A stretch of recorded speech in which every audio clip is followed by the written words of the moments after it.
rockers, and welcome to day 7 of 12 days of coasters. Now today I've picked a really super simple absolute beginner pattern, and I thought, do you know what, a triangle, that's something I've never thought of before. I've used these triangles before to make bunting with one tassel on the bottom, and then I chained, well I didn't chain, I single crocheted along the top and then chained to attach them all. This was really effective. However, I thought, well, why not make them a little bit chunkier, and we can add tassels on all three corners for a coaster. So I used Sirdar No. 1 Chunky. We definitely decided to size up for this one, and we decided to pair it with our 5 crochet hook. So I've got this lovely mustard, which pardon me, is definitely one of my favourite colours. I did my flat circle coat. Oh, how satisfying is that when that comes out there. Yeah, I did the flat circle coaster in this colour, and it's such a popular colour. I'm actually going to cut quite a little bit of the end off because it looks like it's come a little bit unravelled. And yeah, let's get started. So really easy peasy. And I'm going to show you a great technique so that you can crochet this without even having to think about a single thing. And all you're going to need is a contrasting piece of yarn. I'm going to take this green contrasting piece of yarn like so, and we'll save that for later. So we're going to chain 3, slip knot, we're going to chain 1, 2, 3, and then you're going to place a single crochet in the second and third chain from the hook, and this is all crocheted in single crochet. So insert your hook, yarn over, pull through, insert, pull through 2, and you're left with two single crochets. You're going to chain 1 and turn. The chain 1 and turn never counts. We chain 1, we turn every time, and we've got 2 stitches. So we're going to ignore the chain. We're going to place 2 single crochets in each of those stitches, and then we're going to place 2 single crochets in the next stitch.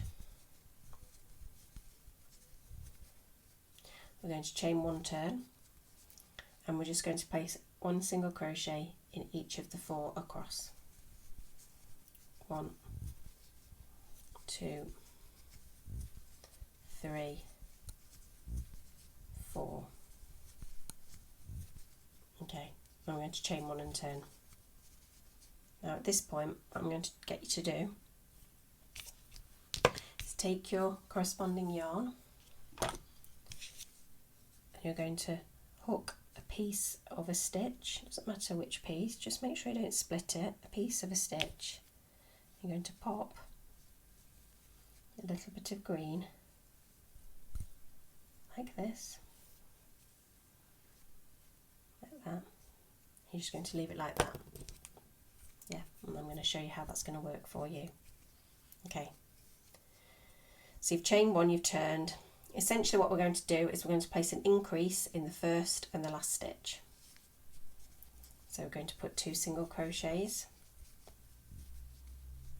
in the first stitch. Get a bit more yarn. Let me get plenty, and then I don't have to keep unwinding it. And there's no cats inside, so we should be safe. Okay, so we've increased and we've placed 1 single crochet. We're going to place a single,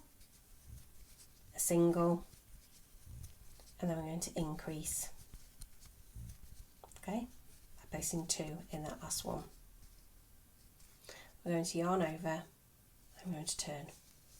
Now this row, we're going to just place 1 single crochet in every, we're not going to place any increases. We're going to skip our chain, and we're going to place just 1 in every one across. So 1, 2, 3, 4, 5, 6.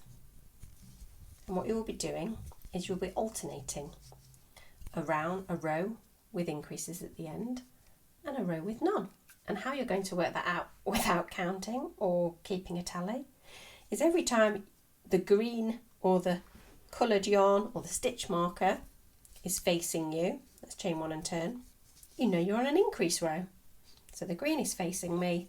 I'm going to place my increase in the first one, and then I'm going to go 1, 2, 3, 4, and another increase at the end. I'm going to chain 1 and turn. No stitch, no green piece of yarn facing me. Okay, no increase. This is just a straightforward 1 for 1 all the way along, all the way to the end. Oh, I forget how much I love this yarn. It's so chunky with the 5. Look how quick that is after just how big that is after just a few rows. Yeah, pen. There you go. I don't know why I'm showing you a pen for size when I've got a crochet hook for size. Might as well get an old 50p piece out. Okay, chain 1, turn. Oh, great. We're back to our increase side. So we place an increase at the edge, like so, placing singles all the way along to the end until we get to the last stitch, in which we're going to place our increase.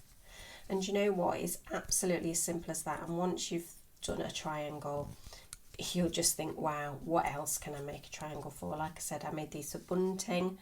They're going to make a great coaster. So turn around and complete your row without an increase. Always chaining 1 and turning, ignoring that turning chain. Running out of yarn here. I'm just going to get you to the very end of the row. And then I would carry on until you get to a nice comfortable size. You're never going to have to stop at a certain point to check whether it's square.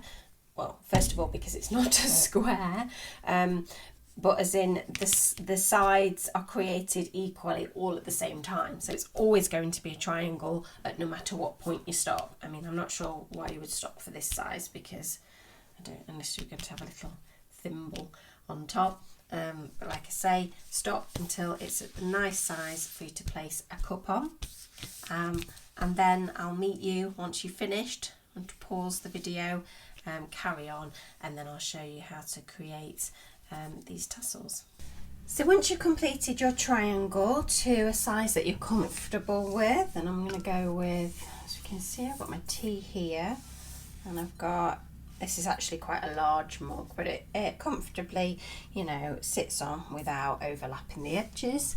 It's time to add our tassels. So the first thing I'm going to do is take this contrasting thread out. Now we're going to leave the original starting cord. It's not a starting cord, is it? We're going to leave the original piece of yarn from where we began, and also I've cut off where I've finished, and all I'm going to do is I'm going to actually pull that through, and I'm also going to leave this. And the beauty of this is there's actually no need to weave the ends in, because our tassels are going to go here anyway. So, you know, finally a piece of crochet that you don't need to weave your ends in. I mean, it's absolutely perfect. So it's time to create our tassels. Now the best thing to do is to find yourself something that you can wrap your yarn around that is, you know, roughly the right length. Now for me, I use this notebook, which I'm just going to measure. I've actually broken my ruler. Shatter resistant, yes, but not break resistant. So if I measure this notebook, which I think I've measured before, it's just over 15 centimetres in length. And I think that's a comfortable length, bearing in mind that when you're tasseling, you know, you're always going to have to cut a little bit off to make it even. So essentially I like to take my yarn and I just wrap it around, and I mean, you could use a photo frame, you could use your phone, you could use, you know, anything. You could use a, you know, at the edge of a book. If it's like a normal sort of reading book size, you could use it this way. And I would just make sure you've got plenty of yarn and wrap all the way around till you've got a few pieces. So then you can either cut it while it's on, depending on what you've wrapped it around. I mean, because this is a book, it's quite handy because I can actually get my scissors in here, and it is a sketchbook, so I'm not particularly too bothered if I did make a mark on it. Alternatively, you can just very carefully slip it off and choose to cut it after.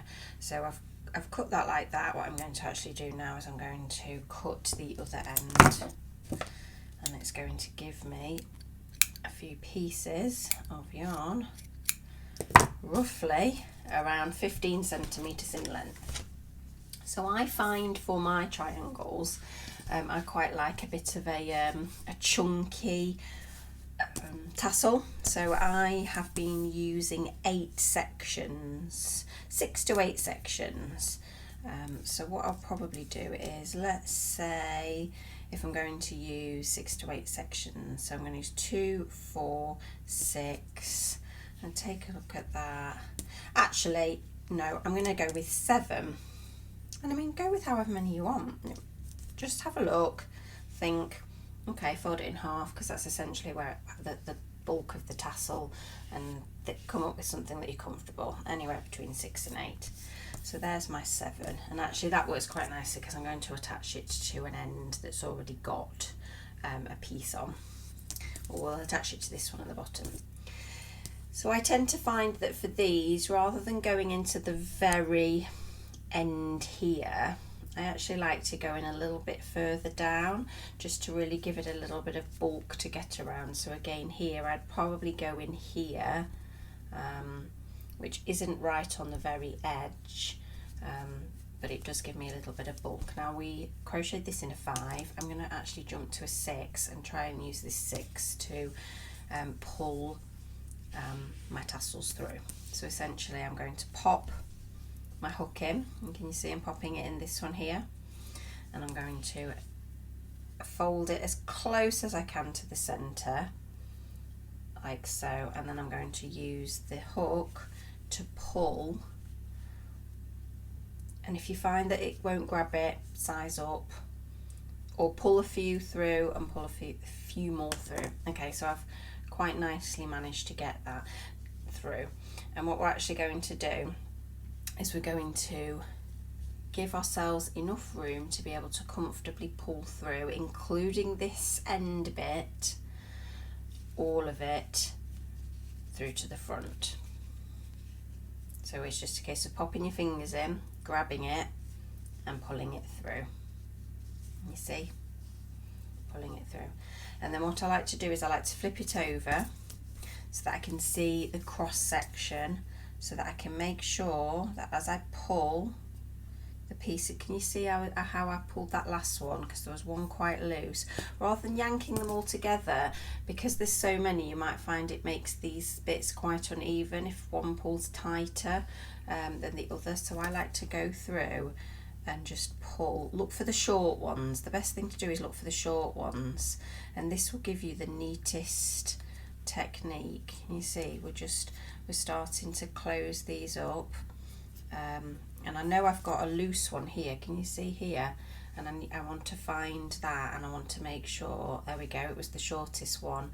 I want to really make sure before I give it all a good yank that I've got this nice neat cross section here. There we go, and now I'm about comfortable with where I'm at with that, so I'll probably give it a couple more, and then I'm going to hold on to the knot, because what you don't want to do is be stretching your work. Hold on to the knot and pull the knot one way and pull the yarn the other way, and there you have a really nice tassel. And then the fun bit, look for your shortest one. Now can you see why we went with those 15 centimetres in length? Because the shortest ones actually ended up being from the base of the knot. It would help if I got the right end of the broken ruler.